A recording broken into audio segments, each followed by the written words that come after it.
Do you remember American Hot Rod, the show that promised us chrome dreams and roaring engines, but delivered something far darker behind those garage doors? Ever wonder what really happened to the crew who built those beautiful machines, and why so many walked away broken, angry, or worse?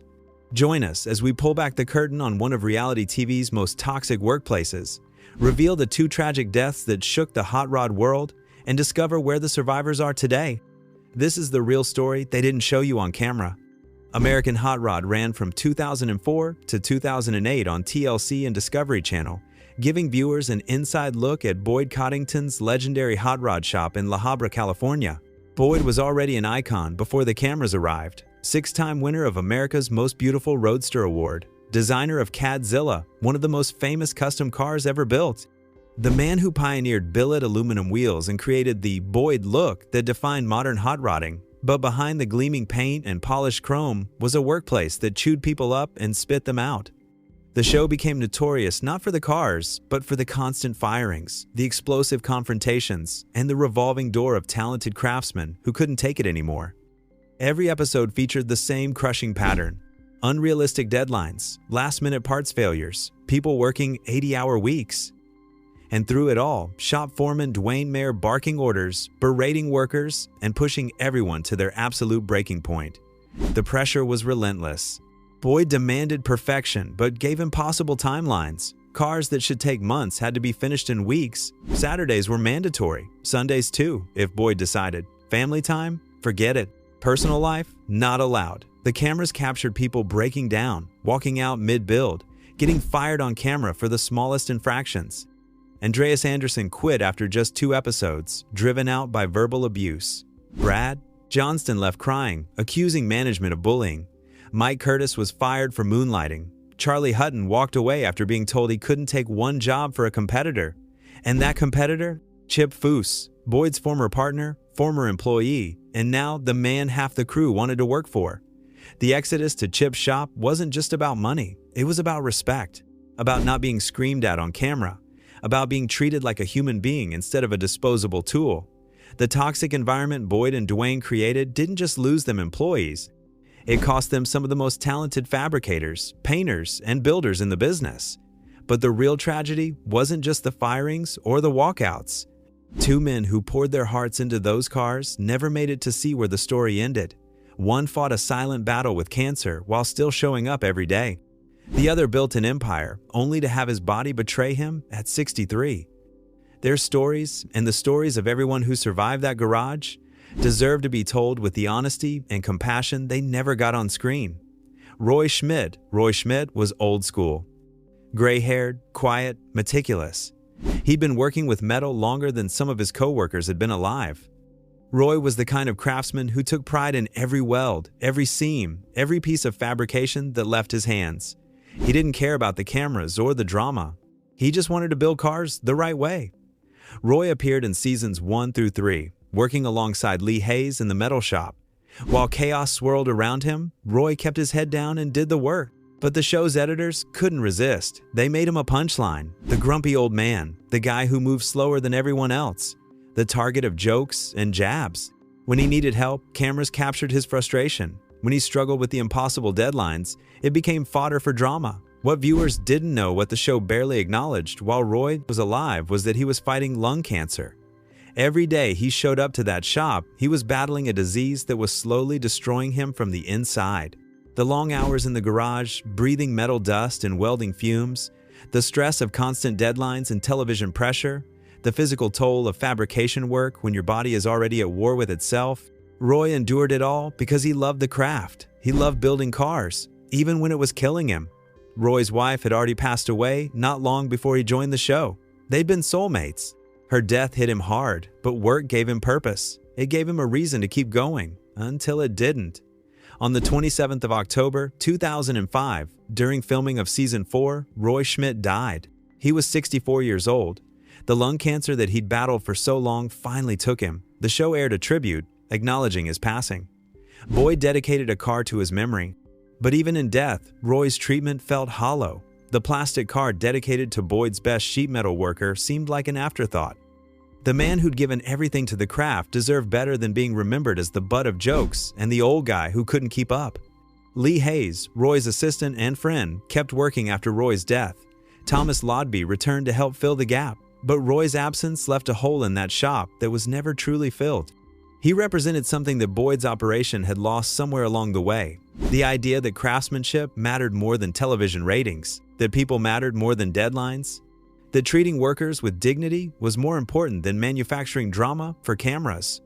Boyd Leon Coddington. Boyd Leon Coddington was born the 28th of August 1944 in Rupert, Idaho. At age 13, he traded his shotgun for a Model A Ford, and that moment changed automotive history. He moved to California chasing chrome dreams, worked as a machinist at Disneyland, and built hot rods by night.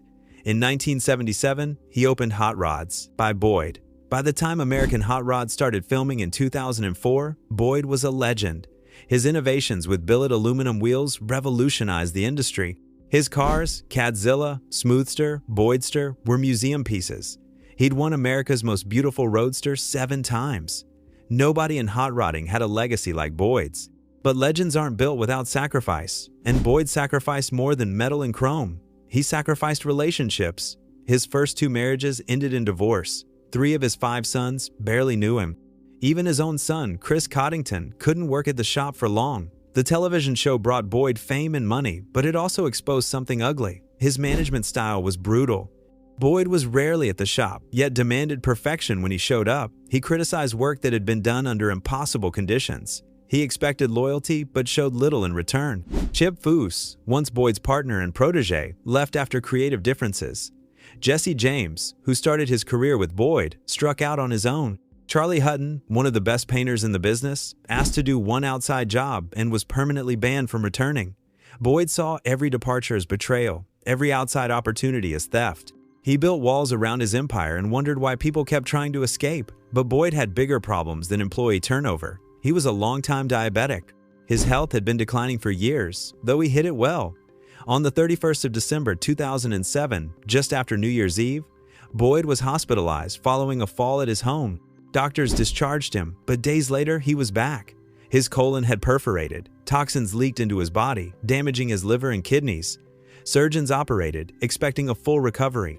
Boyd Coddington died on the 27th of February 2008 at Presbyterian Intercommunity Hospital in Whittier, California. He was 63 years old.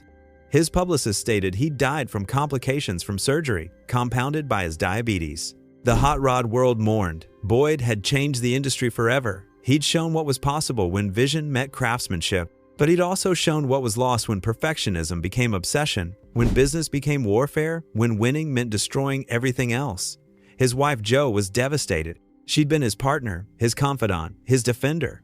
In one podcast years later, she revealed the perforations caused toxins that destroyed Boyd's organs. She praised the hospital staff who tried to save him, but no amount of medical care could fix a lifetime of stress, diabetes, and a body that had simply run out of time.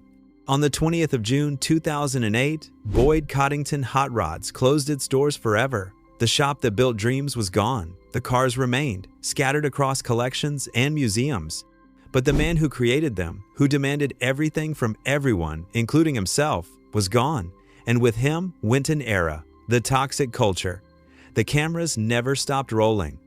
That was the problem. Every argument became content. Every firing became drama. Every breakdown became ratings. And Duane Mayer, Boyd's right-hand man and shop foreman, became the face of everything wrong with that workplace. Duane wasn't inherently cruel. People who've met him off camera describe him as nice, talented, even friendly. But on screen, he was the enforcer, the screamer. The man confronted workers about being 5 minutes late while they'd already worked 60 hours that week. Duane pushed impossible deadlines, demanded weekend work, and publicly berated anyone who couldn't keep up. Andreas Andersson, an intern from Sweden, quit after just one build. The verbal abuse from Duane was too much. He packed his bags and went home. Brad Johnston lasted longer, working through seasons 2, 3, and 4. But during the 61 Impala bubble top build, Brad missed a Saturday shift. When confronted, he finally broke. He left crying, telling anyone who'd listen that Duane was a bully and Boyd was never around to see it. The cameras captured every moment. Chad Blue Bear Geary was fired for insubordination during the Rat Rod build-off. His crime? building the car the way he thought was right instead of following Boyd's orders. Against explicit instructions, Blue Bear refused to box the frame rails because he wanted an authentic, old-school look. Boyd felt it was unsafe. Blue Bear insisted. Boyd fired him on camera. No discussion, no second chance, gone. Sean Dooley was fired during the '65 Mustang build for insubordination. Jimmy Tig Krause quit the same build after multiple bust-ups with Blue Bear. Liz Miles, one of the few women in the shop, appeared briefly in Season 5 before being fired during a salary dispute. But according to her own account, the real issue was conflict with Joe Coddington. The show blamed producers for setting her up to fail. Liz blamed Joe. Either way, another talented fabricator is gone. But the most telling exodus was the march to Chip Foose's door. Charley Hutton, the master painter, asked Boyd if he could work on one project for Chip. Just one. A Riddler Award contender. The chance of a lifetime. Boyd said no. Charley left anyway. Boyd told him never to come back. Andrew Beetle Bailey Pedersen left with Charley. Mike Curtis, the machine shop supervisor, was fired for designing motorcycle wheels for Chip on Boyd's CNC machines during his own time. Scott Parker quit and ended up at Chip's. The message was clear: work for Boyd or be banished. There was no in between. Some tried to explain it away. One industry veteran claimed the show was scripted, that Duane had to go be nasty for a while when cameras rolled. Maybe. But scripted or not, real people left. Real careers were damaged. Real relationships were destroyed. And when Boyd died, several members of his former crew admitted they'd grown to distrust each other and never spoke again. Television didn't just capture the drama. It created conditions that made the drama inevitable. The Great Escape. When Boyd's shop closed in June 2008, dozens of people suddenly had to figure out what came next. Some had already left, others were stranded. But the hot rod community is tight-knit, and talent always finds a way. Duane Mayer, the man everyone loved to hate on screen, opened American Hot Rods Incorporated in Anaheim, California. He's still building custom cars, still using the skills Boyd taught him decades ago. In podcasts and interviews, Duane has been reflective about the show's legacy. He and Joe Coddington reunited years later to talk about what Boyd meant to them both. For Duane, Boyd was a mentor and father figure. Losing him was devastating, but life went on. American Hot Rods Incorporated continues the legacy, building high-end customs for clients who remember the show. Dan Chicago Sobieski opened Poor Boy's Hot Rod in Boyd's former body shop location. Staying in that building had to be bittersweet, but Chicago made it work. He appeared in all 5 seasons and was one of the constants in a shop full of chaos. Charley Hutton, the painter who left and never looked back, has thrived. He opened Charley Hutton's Color Studio in Nampa, Idaho in 2009. He worked for Chip Foose, winning a Riddler Award. He worked for Troy Trepanier at Rad Rides by Troy, winning another Riddler. Then he started his own shop and has been doing high-end paint and restoration ever since. Charley uses PPG products exclusively and has built a reputation as one of the best in the business. He doesn't need Boyd's name anymore. He's got his own. Mike Curtis, fired for moonlighting, appeared on Overhaulin' with Charley and now lends his name to a custom wheel business in California. Andrew Beetle Bailey Pedersen followed Charley to Chip Foose's shop. Scott Parker did the same. Willie Johnstone returned to New Zealand and opened his own custom paint shop in Tauranga. Bernd Carlson worked for West Coast Customs for a while before landing at the 400 and 1K Club Hot Rod Shop in Anaheim. Robert Taylor runs Fast Fab, working out of one of Boyd's former buildings. He was also featured on Discovery Channel's Motorcycle Mania 3 with Jesse James. Thomas Lodby, the popular Swede, left to start a shipping business. It succeeded beyond his expectations. He occasionally returns to hot rod work, including helping on Chip Foose projects. Al Simon, the chassis builder who quit twice during the show, now has his own shop in Riverside, California. Lee Hayes, Roy Schmidt's assistant and friend, continued working in the industry. Rafael Garcia ended up at American Hot Rods Incorporated with Duane. Even Boyd's family moved on. Joe Coddington went to work for Green Planet Group, handling licensing and trademarks. Chris Codington, Boyd's son, had left during the show to work for American Racing Incorporated, the company that bought Boyd's wheel division. Diane Coddington, Boyd's ex-wife who'd handled accounting, departed when the wheel shop was sold. The exodus wasn't just about leaving one shop. It was about escaping an environment that made talented people feel small, disposable, and unappreciated. Most of them thrived once they got out. They opened their own shops, won awards, built reputations independent of the Boyd Coddington name. The sad truth is that many of these craftsmen did their best work after they left. The unspoken cost. American Hot Rod wasn't just a TV show, it was a pressure cooker designed to generate drama at the expense of human dignity. Every deadline was artificially shortened to create tension. Every argument was filmed from multiple angles to maximize conflict. Every firing happened on camera because that's what producers believed audiences wanted to see. The toll on mental health was never discussed. Brad Johnston left crying and broken. Andreas Anderson fled the country. Roy Schmidt worked through cancer while being made into a punchline. Countless others endured verbal abuse, impossible expectations, and public humiliation for the sake of entertainment. And for what? So viewers could watch people suffer while building beautiful cars? The hot rod community noticed. Some loved the show for bringing attention to the craft. Others hated it for portraying builders as incompetent, bosses as tyrants, and the whole industry as dysfunctional. Boyd's reputation took a hit. People who'd respected him for decades watched him berate employees on national television and wondered what happened to the visionary who'd inspired them. Duane became a villain in hot rod circles, even though many admitted he was just playing a role producers demanded. The greatest tragedy is that beneath all the manufactured drama were genuinely talented people doing extraordinary work. The cars they built on that show were masterpieces. The craftsmanship was real. The artistry was undeniable. But viewers didn't tune in to watch metalwork, they tuned in to watch people fight. And American Hot Rod gave them exactly that, at a cost nobody fully calculated until the cameras stopped rolling and people had to rebuild their lives and reputations. Joe Coddington and Duane Mayer, in their later interview, acknowledged that producers made them into characters. Joe was portrayed as young and naive when she was actually Boyd's business partner and confidant. Duane was edited to look like a tyrant when he was just trying to meet impossible deadlines. Boyd was framed as a demanding perfectionist, which he was, but also as absent and disconnected, which wasn't the full picture. Reality television isn't reality. It's a carefully constructed narrative designed to keep people watching. The real people trapped inside that narrative paid the price. Where the legacy stands, American Hot Rod ended when Boyd died. There was no graceful conclusion, no final build, no send-off. The shop closed, the crew scattered. Reruns still air occasionally, reminding people of an era when reality TV was finding its voice, for better or worse.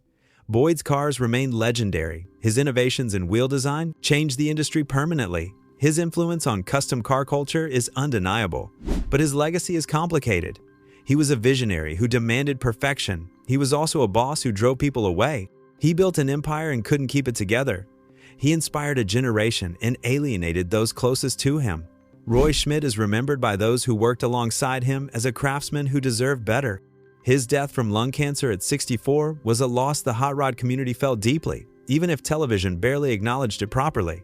He represented old-school values in a new-school world, and that world chewed him up. The survivors carry scars and stories. Some have made peace with what happened, others still won't talk about it.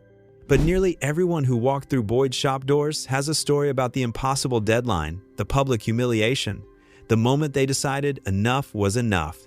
And nearly everyone who left says it was the best decision they ever made. The hot rod industry is healthier without American Hot Rod's toxic influence. Shops today treat employees better. Deadlines are more realistic. Reality shows about cars have evolved, learning somewhat from American Hot Rod's mistakes. But the damage done to real people in the name of entertainment lingers. If there's a lesson in all this, it's simple. Cars can be replaced. People can't. Deadlines can be extended. Trauma lasts forever. Boyd Coddington built beautiful machines, but he broke beautiful people in the process. And Roy Schmidt, who just wanted to do good work and go home to the wife he'd already lost, deserved to finish his life with dignity instead of becoming another casualty of television's hunger for drama. Closing reflection, American Hot Rod promised us dreams wrapped in chrome and powered by passion. It delivered nightmares wrapped in deadlines and powered by dysfunction. 2 men died, dozens more left, broken, angry, or both. But from the ashes, many built something better. They opened shops where people are treated with respect. They won awards proving they never needed Boyd's name to validate their talent. They built lives outside the shadow of that toxic garage. Boyd Coddington was a complicated man who left a complicated legacy. Roy Schmidt was a simple man who deserved better. Duane Mayer, Joe Coddington, and everyone else caught in that reality TV machine did their best under impossible circumstances. The cars they built were extraordinary. The cost of building them was too high. We remember Boyd's cars. We should also remember the people who built them, the ones who survived, the ones who didn't, and the ones who finally found peace when they walked away. May Roy rest easy, knowing he was a craftsman to the end. May Boyd's legacy be measured not just in chrome and horsepower, but in the lessons learned about how not to treat people. And may everyone who walked out of that shop never look back with regret, but forward with pride, knowing they were worth more than any deadline could measure. If this story moved you, if you remember watching American Hot Rod and wondering what really happened behind the scenes, please help us honor these craftsmen by subscribing to our channel and sharing this video. Leave a comment telling us your favorite hot rod build, or share your own story if you worked in the industry during that era. These people gave everything to build those cars. The least we can do is make sure their stories are told honestly, completely, and with the respect they deserved all along. Thank you for watching.